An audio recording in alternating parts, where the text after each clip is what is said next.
So we are back, right? Yep. And we're going to talk about the second part of the Demon Slayer show that you've seen twice and I've seen it for the first time. And this is part 2. So what we're going to talk about are episodes 8 through 14. Do you think you remember episodes 8 through 14? Yeah. So one thing I want to say off the start, a lot of people have been watching the previous 2 videos we made about Demon Slayer. And we're getting a lot of good recommendations and comments and stuff. So that's pretty cool, isn't it? Yeah. I saw some really interesting shows that I would like to cover maybe in the future. Yeah, something that I've seen come up a couple times is Jujutsu Kaisen. You ever heard of that? No. So that could be a first-time watch for both of us. All right, so episode 8, the title is The Smell of Enchanting Blood. What do you think of that title? It sounds very interesting. Well, it makes sense because when you watch it, we kind of start to learn a little bit about like the blood and the smells and demon smells and stuff like that. So I think it's a pretty good title. And I really think it's cool. I've never seen anything like this. They've got this Russell preview in between the episodes where they kind of talk about what just happened and sort of break the fourth wall, break character, give you a little bit about what to expect on the next one, a Taisho era secret. Is that kind of a common thing, or is that just for this show, or do you know? That's pretty common. I've seen it in a lot of animes that I've watched. Like, not everyone has it, but a good amount of them do have something fun at the end. It is kind of fun, though. I wish I could just get like a supercut of all the Russell previews, but I guess I need to watch the show first, or it would be kind of weird to just sit and go through that. But who knows? You never know what you're going to like, do you? Yeah. Now, one thing that was cool here is we meet this lady who's a demon doctor. Mm-hmm. And I got to tell you, I got trust issues. I was waiting for her to double cross him. Did you trust her from the get-go, or did you like think, okay, she's playing a trick on him? Like, I thought it had to be a trick, right? Yeah, I was pretty suspicious of her at first, but like the more I saw her, like the more I trust her. Yeah. Yeah, I guess, I mean, I was waiting for the big stab in the back to show up till it played out and it was obvious it wasn't, but I've got problems. I got trust issues. Now, this is something that was cool because I didn't understand this at all. But like they talk about, every demon has this Muzan guy's blood in him. So if you say his name, it kills the demon? Yes. That's just mean. Why would you do that? I don't know if you made it to the part where they explained it or not. I think I did. Is that the Kibutsuji Curse? How do you say that? The Kibutsuji.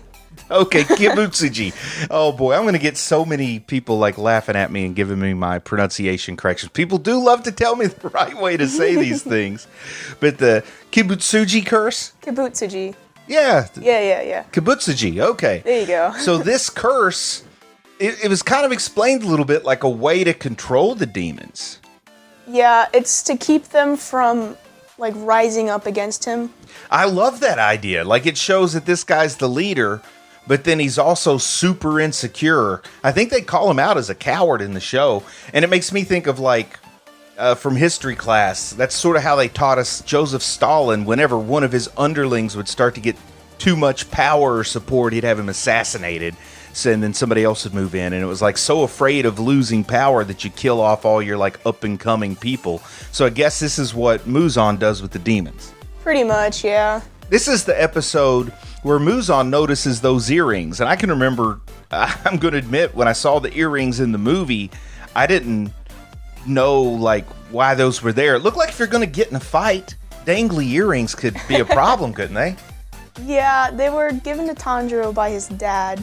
Like, his dad used to wear them, and then when his dad passed, he got them. Okay, so they're important to him. Yes. But also, it's like a way that he's marked now, because he's different than the other people with these earrings. Now, yes. I got to tell you, the reason I don't wear dangly earrings is I never know when a demon's going to pop up.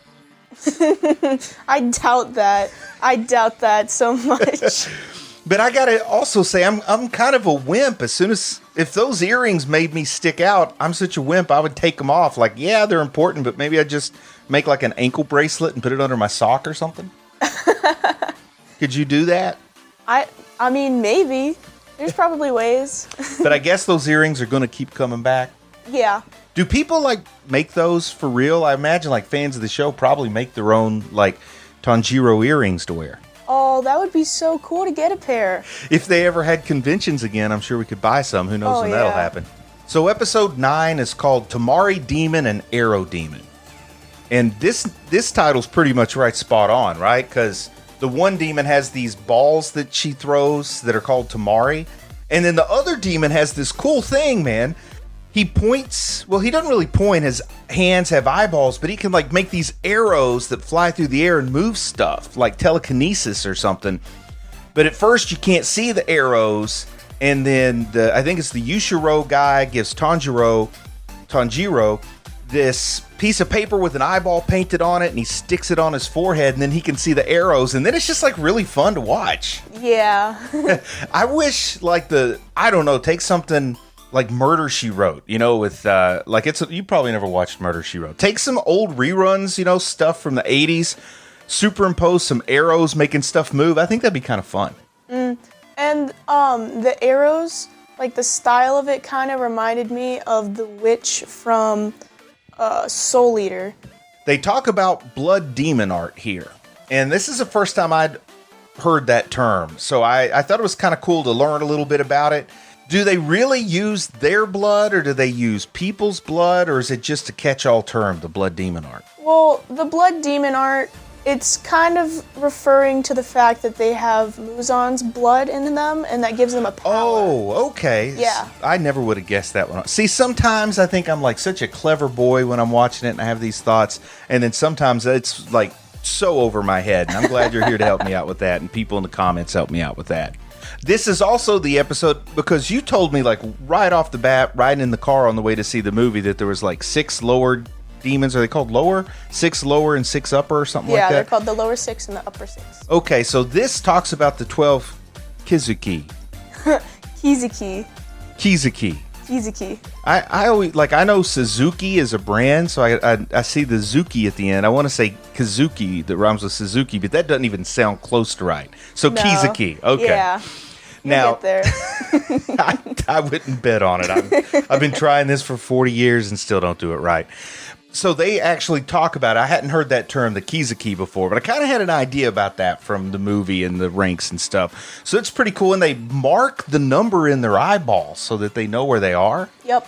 That's pretty gruesome. Do you like this gruesome stuff? I mean, kind of, yeah.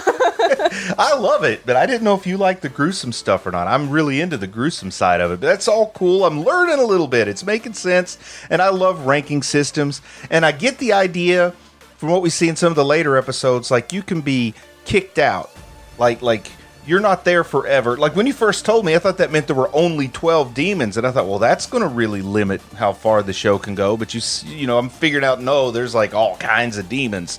There's just those 12 big guys and ladies, and they're divided into 6 and 6, and those are the Kizuki. Yeah. Maybe we should have like our own Kizuki around the house, and like you and your brothers and the dog, and I just take turns ranking where everybody is based on how much they make me angry that day. And if you say my name, you melt. That'd be funny. But this one was a good fighting episode, and I'm always a sucker for fighting episodes. And a lot of people are telling me episode 19 might be my favorite episode, because it's supposed to have a really fantastic, famous fight in it. So I can't wait to get there, but that'll be next time we're talking. Nezuko gets her leg blown off by one of those Tamari.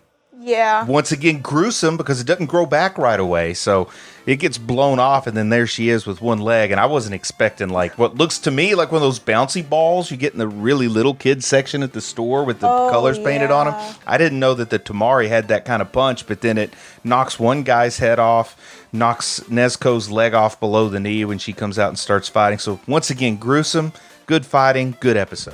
The title of episode 10 is Together Forever. So I guess there's a couple different people that are together. I don't know if any of them are going to be forever. The first thing that I kind of noticed was there's this serum, this healing serum that the demon doctor lady, Tamayo, I might be making that name up. I'm sorry. But she gives the serum to Nezuko. And I'm still like, even though there's nothing in the show to tell me that this demon doctor lady is going to double cross it, I was pointing and jumping up and down. I was like, there it is! That serum's going to do something bad. I was waiting for the serum to do something bad. But it was good! Why do people have to be good and I'm so cynical?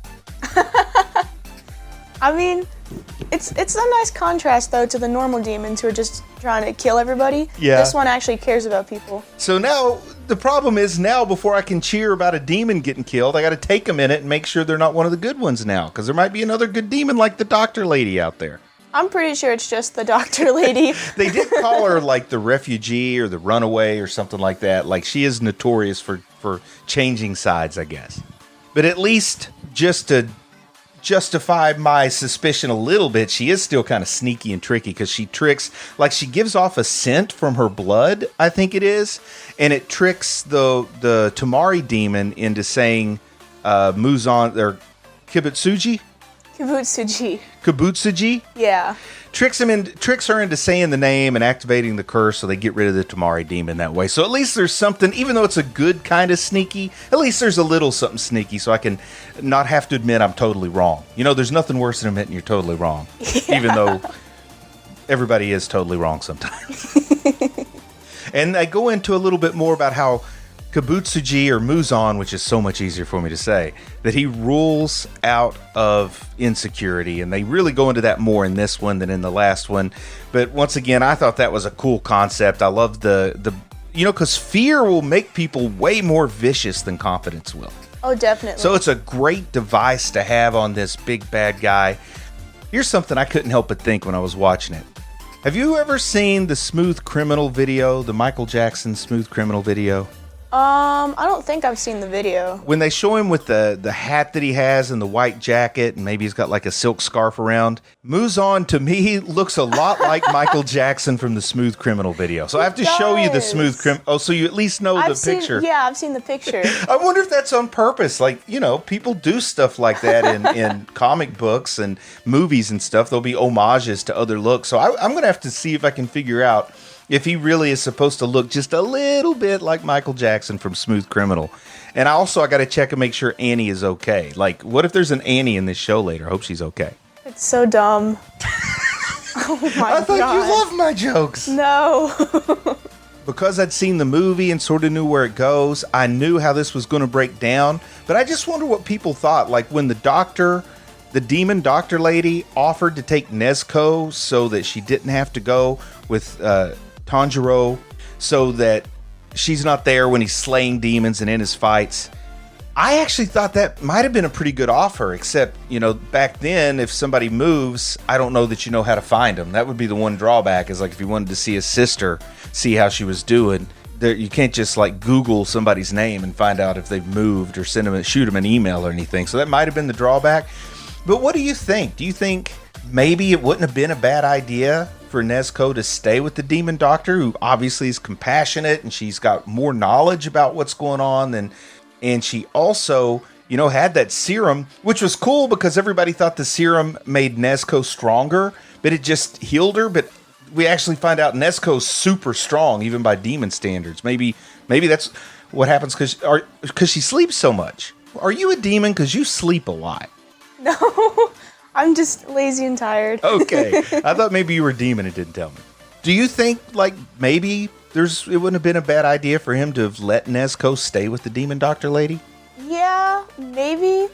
But later on in the series, you'll see how Nezuko really saves Tanjiro in some tight situations. Oh, what would you do if a demon doctor lady offered to take your brothers for you? I don't think I would give them up. Oh, really? Really. Okay, I'll tell Silas that. This episode ends with Zenitsu begging harassing some poor lady to marry him. The main reason why he wants to marry her is so that he doesn't have to be a demon slayer anymore. Oh, see, I didn't catch that. That, once again, sometimes I'm clever, sometimes it goes over my head. But I thought he just, had really bad people skills and just didn't know how to... No, he's just too scared to be an actual demon slayer. Well, I've said before, I'm a wimp. I would take the earrings off and marry. I'd probably beg people to marry me too, but hopefully I wouldn't harass poor lady since she was already engaged. Episode 11 kicks off a really fun arc. Episode 11 is called Suzumi Mansion. Mm-hmm. And we really get to meet Zenitsu here. Zenitsu. Get to know a little bit about this character, right? Mm-hmm. Now, one thing I'm curious about is how come everybody else got a crow and he got a sparrow? I'm really not sure about that either. I know it's never good to be the odd guy out, But personally, I probably like sparrows better than crows. Like, I wouldn't want a crow in my house. I don't know. Sparrows are pretty and they sing songs and stuff. And crows are they look mean. Yeah. Another thing, though, is that Tanjiro's crow isn't with him at all times, but Zenitsu's sparrow seems to be kind of just hanging out with him like almost all the time. Does it give him orders like Tanjiro's crow gives him orders? Well, he can't understand the sparrow. If he had a parrot, that'd be even better. But no, that's the whole thing. He can't understand the sparrow, so he doesn't know where to go. He's just kind of bumbling around. But Tanjiro can understand it, right? Yes. The whole time I'm watching Zenitsu not want to be a demon slayer, and he's like all cowardly, and he's like the fool of the group, I guess, to sort of use a Campbellian archetype. And I wonder, why is he even here in the first place? But we do find out like he owed some old lady a bunch of money he couldn't afford to pay back, so she just sold him to this guy, and the guy she sold him to was a demon slayer trainer or whatever. Yeah. So he just kind of got forced into it. And I guess once you start down that pathway, your only two choices are to succeed or to die in the process. So of course he doesn't want to die, but here he is stuck being an unwilling demon slayer, which is a great concept to bring in. I love this unwilling hero type. It is really funny. And then the crow comes along, tells him to go to what I would call a haunted mansion, but there aren't really ghosts involved, and I don't want a bunch of people telling me it's not haunted, even though I like calling it a haunted mansion. But it's a possessed mansion because it's possessed by some of the demons. And that leads us into this kind of cool fight with this demon that has drums on his body. And then also in this episode, I'd kind of forgot Tanjiro had a bunch of broken bones. I'm too much of a wimp for that. How does he is it the total breathing concentration helps him stand the broken bones? Because I don't even know how he could like walk and move around with broken ribs. Yeah, the total breathing concentration helps. It's mostly his willpower. Okay, because that explains it. I don't have much willpower, so that's my problem. I can breathe all I want. I'm never going to have enough willpower to be a demon slayer, but I can be a demon slayer fan. That's good enough for me. That if a child or a person has a rare blood type, like a really rare blood type, then that means that they're more nutritious or they taste better. I got the idea it's more like more nutritious rather than just tasting better. And because of that, they're really sought out by demons. And then I'm starting to get the idea like the more blood a demon, or the more people a demon eats, then the more power they get and the better their chance is of getting into that 12 Kizuki. Because this guy, this one demon here, used to be in the 12 Kizuki, but he's got like this X burned across his eyeball to mark him out because he's not there anymore. So I guess if he gets this rare blood type, it'll boost him up enough that maybe he can get back in. What's your blood type? A positive? Because I don't know if that's rare or not. I asked the question. I don't even know if that's rare. Would it be a good thing or a bad thing to have? I mean, I think it's obviously a bad thing if the demons really want to eat you. But I could also see somebody just like bragging, like my blood type's better than yours or something. And then finally on episode 11, my favorite character shows up. The guy with the boar head just runs in out of nowhere, jumps in the room, starts the fight. What a great way to end the episode to make me want to rush right to episode 12. Yeah. Inosuke shows up. Inosuke. Now, episode 12, I think, has like the best title. The title is The Boar Bares Its Fangs and Zenitsu Sleeps. Yeah.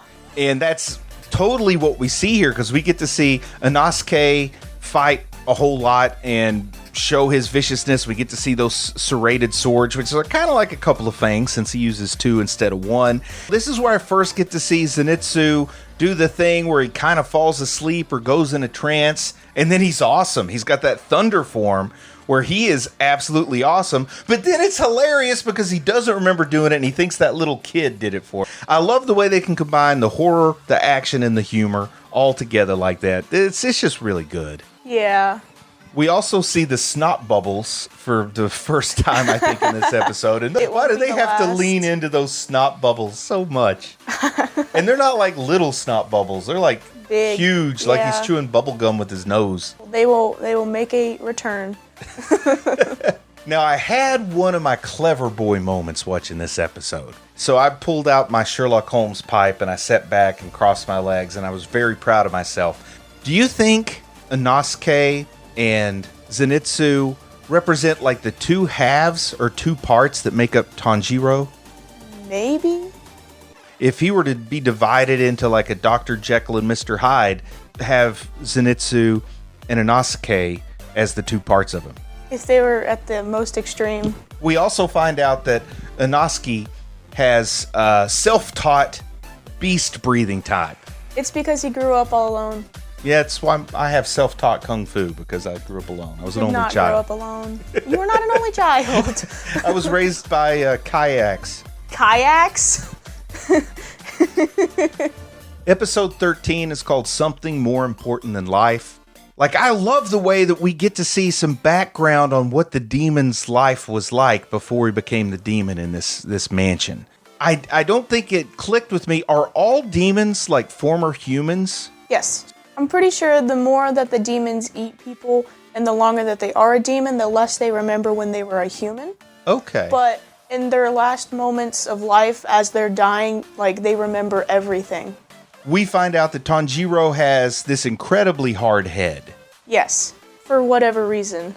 Yeah, no idea why. Because it's like, not only does he knock out Inosuke with a headbutt through that boar hat and everything, but then he also, we see him with his mask off. Yes. And he's got like this gigantic lump on his head that looks like a tree stump, but we also see him with his mask off, and it's not necessarily what would expect to see. Zenitsu thinks he looks like a girl. I know, he's a pretty boy under there. He's like the wild, crazy mountain lunatic is like this super duper pretty boy, like a pop idol or something. He's got beautiful skin, beautiful hair, beautiful eyes. And he can't stand it that people think he's pretty. That's also great. He starts getting angry at everybody about it. This whole show makes me feel like a kid again. I can't wait to get into the next leg of it. So I'm ready to wrap this up and go ahead and start watching some more episodes. You do have a thing coming up. You got an event you got to go to this weekend. So it might be a couple of days before we get another one out there, but I promise they'll be on their way. See you guys later. Bye.